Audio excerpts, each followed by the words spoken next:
완전히 다른 두 세계를 하나의 삶으로 엮어낸다는 것. 이게 과연 어떤 의미일까요? 오늘 이야기의 주인공은 바로 그런 삶을 살아낸 사람입니다. 문화와 학문, 또 사상의 경계를 넘나들었던 선구적인 정신분석가 앤 케이스먼트의 이야기 속으로 지금부터 함께 들어가 보시죠. 그녀의 삶을 관통하는 모든 것은 바로 이 한마디에서 출발합니다.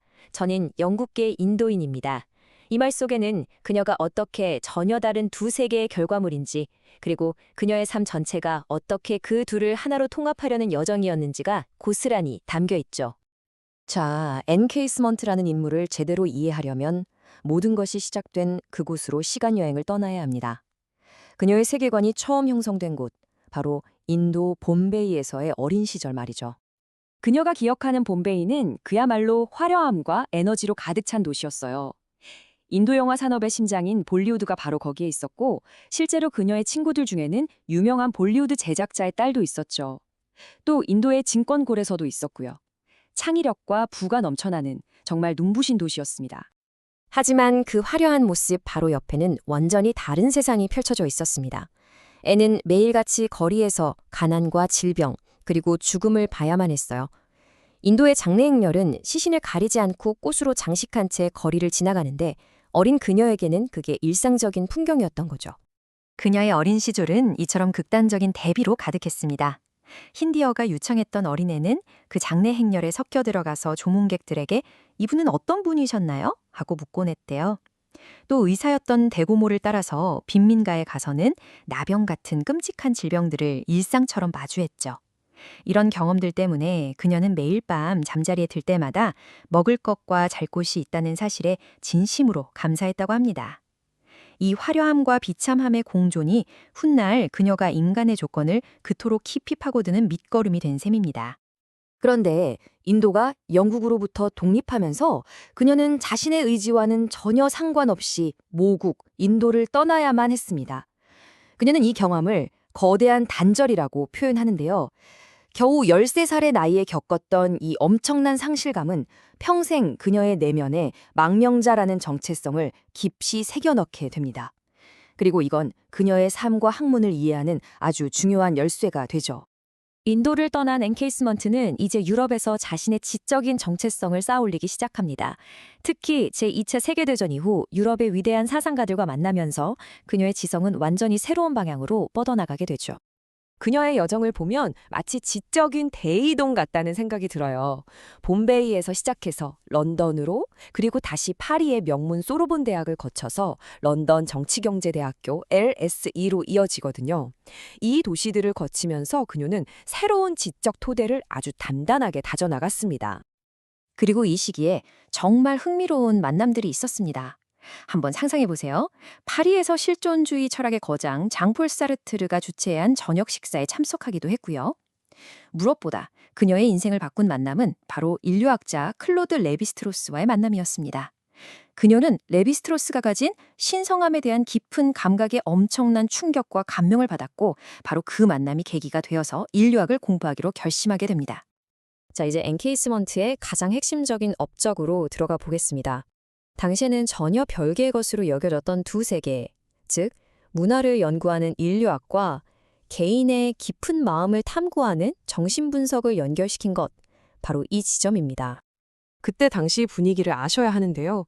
LSE의 인류학자들은 정신분석을 전혀 과학적이지 않다면서 거의 무시하는 분위기였어요.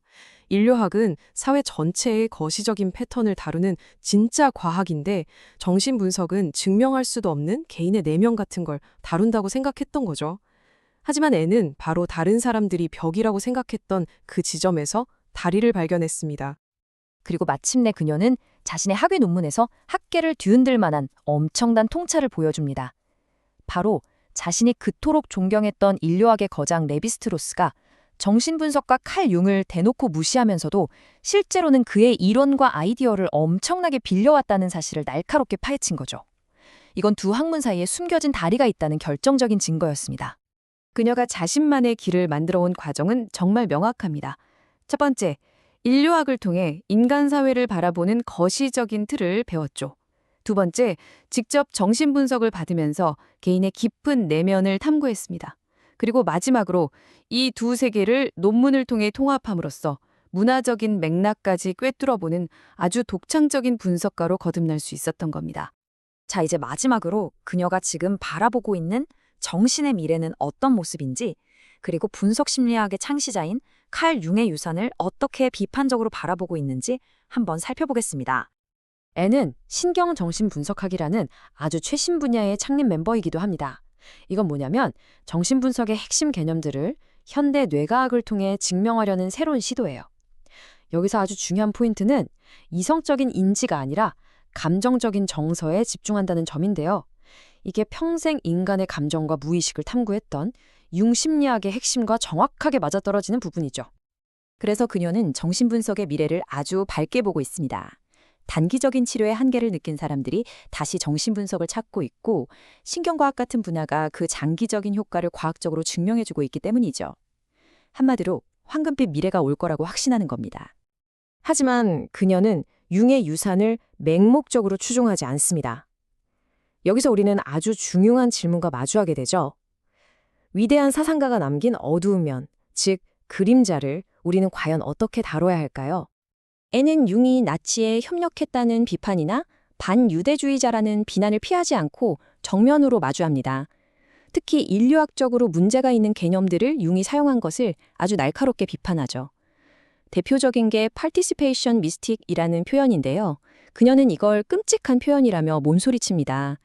왜냐하면 이건 소위 원시 부족은 미개에서 주술적으로 세상과 연결되어 있다는 식의 이미 오래전에 폐기된 식민주의적 개념이었기 때문이에요. N은 이런 결함 있는 개념을 융이 계속 고집했다는 점을 아주 예리하게 지적합니다. 하지만 여기서 핵심은 바로 이겁니다. 그녀는 융을 비판하지만 그를 버리지 않아요. 대신 정신분석의 가장 중요한 원리 그대로 그 어두운 그림자를 외면하지 않고 통합해서 그 너머로 나아가야 한다고 말합니다. 이것이야말로 융의 유산을 가장 건강하게 이어가는 방법이라는 거죠. 엔케이스먼트의 삶은 영국계 인도인이라는 두 세계의 통합 과정이었습니다. 또 인류학과 정신분석이라는 두 학문의 통합이기도 했죠. 그녀의 여정을 따라오다 보면 우리 자신에게 이런 질문을 던지게 됩니다. 여러분, 여러분의 삶을 관통하는 가장 중요한 정체성은 무엇인가요? 그리고 여러분은 여러분의 삶 속에 있는 서로 다른 부분들을 어떻게 연결하고 통합하며 살아가고 계신가요?